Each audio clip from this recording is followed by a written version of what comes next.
Greetings, this is Chapter 9 from Mao Tse Tung's Little Red Book, Quotations from Mao Tse Tung. The People's Army. First quotation: without a people's army, the people have nothing. Next quotation: this army is powerful because all its members have a conscious discipline. They have come together and they fight not for the private interests of a few individuals or a narrow clique, but for the interests of the broad masses and of the whole nation. The sole purpose of this army is to stand firmly with the Chinese people and to serve them wholeheartedly. Next quotation: the Chinese Red Army is an armed body for carrying out the political tasks of the revolution. Especially at present, the Red Army should certainly not confine itself to fighting. Besides fighting to destroy the enemy's military strength, it should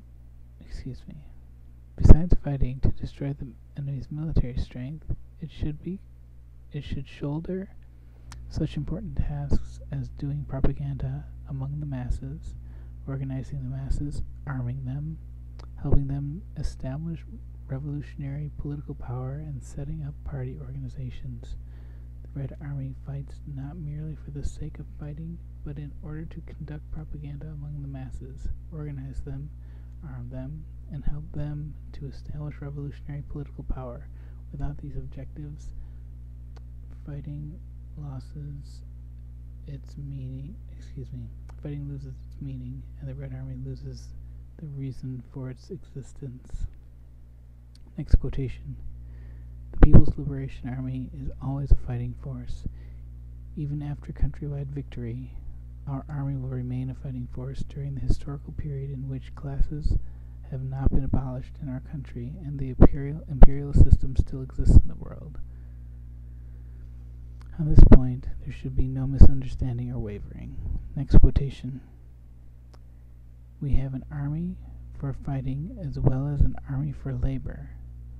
For fighting, we have the 8th Route and new Fourth Armies, but even they do a dual job, warfare and production. With these two kinds of armies, and with a fighting army skilled in the two tasks and in mass work, we can overcome our difficulties and defeat Japanese imperialism. Next quotation: our national defense will be consolidated and no imperialist will be allowed to invade our territory again. Our people's armed forces must be maintained and developed with the brave and steeled People's Liberation Army as their foundation. We will have not only a powerful army, but also a powerful air force and a powerful navy. Next quotation: our principle is that the party commands the gun, and the gun must never be allowed to command the party.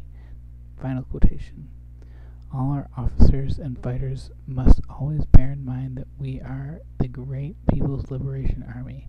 We are the troops led by the great Communist Party of China.